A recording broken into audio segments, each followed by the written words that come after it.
and the topic is the National Association for the Advancement of Colored People and Environmental Injustices. And of course, Mr. Wood, you promised that you'd give us some information relative to some of the instances of environmental injustices that you found in the state of Tennessee as a member of the NAACP and et cetera. Let's talk about it. Sure. And it's not just in the state of Tennessee, it's everywhere. I mean, look at Southern Services. There's a landfill in Ashland City Highway, North Nashville, and in that same area is where they put all the prisons.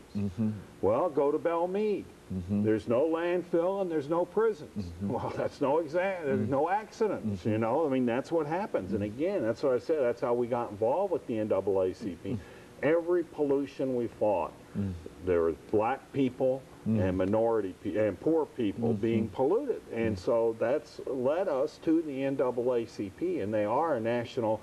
And then look at Dixon County. They had this landfill that was there. They recruited industries to come in. The governor, the then governor, was from Dixon County, and one of his proud things was that he brought in all this industry. So they allowed them to just get rid of their heavy toxic material waste, and they put it in this landfill that's now a very, very highly polluted groundwater.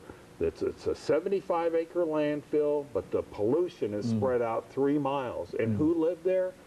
Former descendants of slaves that owned agriculture. They were self-supporting for scores of years. They'd supported themselves, and now their property has gone down in value. People won't buy their crops because of the known pollution in the groundwater, and it's just all. Memphis has terrible groundwater problems. So yes, environmental injustice is it's a minority and poor people that get inflicted with the pollution. Well, now, what do we do in reference to that, Mr. Wood? I mean, how do you react to that? I mean, well, I react by trying to get organized. And of course, that's tough. It's tough in Tennessee. You see, Tennessee is just people don't realize it because of who we deal with. Like, if you know, you're a professor and the kind of people you deal with day in, day out. But Tennessee, has worse infant mortality in Tennessee than Cuba. Cuba, a baby born in Cuba is more likely to live 1 year than a baby born in Tennessee. Go figure. Literacy rates, obesity rates, all those health factors are worse in Tennessee than many third world countries. So but you said, well, what do I do? Well, I try to get organized and work with people, because people can change policies, but it's very, very difficult. It's very difficult. And that's why we're blessed to work with Marilyn Robinson. Mrs. Sweetlove is the president of the Tennessee Convention. Harold Bell from Dixon County is the president there, and he's a leader. But I'm telling you, it's a tough. It's tough being what we do. It's tough. It takes a toll on you. Well, Mr. Bartlett, what about your experiences? What have you found in terms of environmental pollution that you're dealing with? Well, I've found that we have strong, heavy polluted places here in the state of Tennessee. One like at Walter Hill. We have been having low-level nuclear waste dumped in right here within 30 miles of where we are.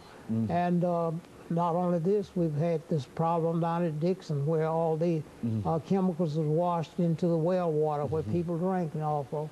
And notwithstanding, right here in our own Davidson County, we have pollution here. We have it is strong here.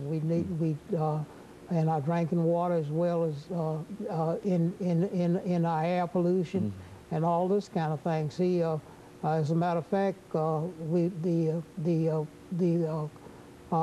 exhaust from the cars and trucks and all this kind of thing, and we having all kinds of problems that we just, you know, and realize just taking notice to, where we need to had looked at it way before, because.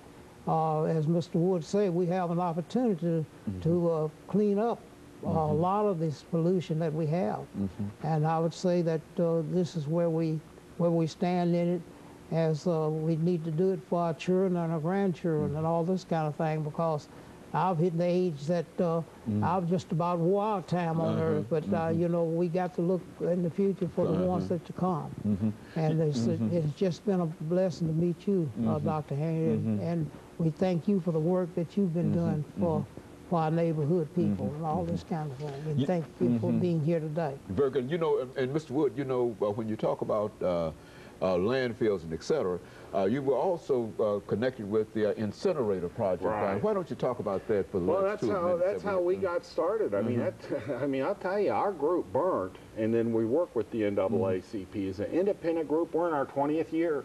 We got started in 1988. They were going to spend $300 million to expand a downtown incinerator that would have been a garbage processor up on Rutledge Hill, where they're now doing all the development. And I'll tell you, it was a very close call. They actually, we worked for years on that. It wasn't just us, it was the neighborhoods, the Sierra Club, the East Nashville. It was a hubbub. It was a, man, people were upset.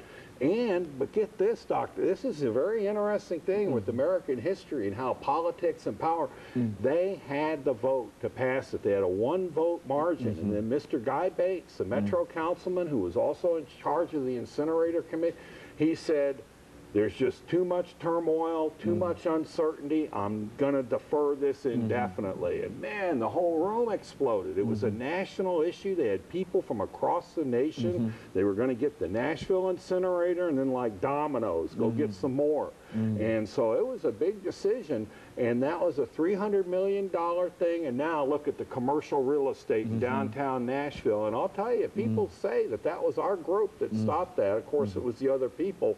But then also the rendering plant in Germantown, that used to cause a lot of, all over Nashville. Laidlaw, Osco,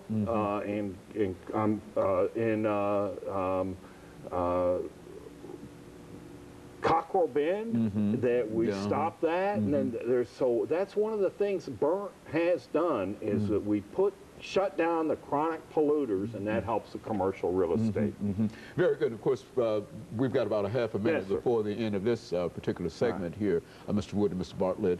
But when we come back, we want to think in terms of what the two of you might be able to suggest as to how we might be able to get a greater support for the among the community and throughout in reference to trying to save the environment, because I was not of the impression that the situation was as bad as it appears to be. And of course, that's it. And of course, we'll be back with our audience following this very, very short commercial break. All right.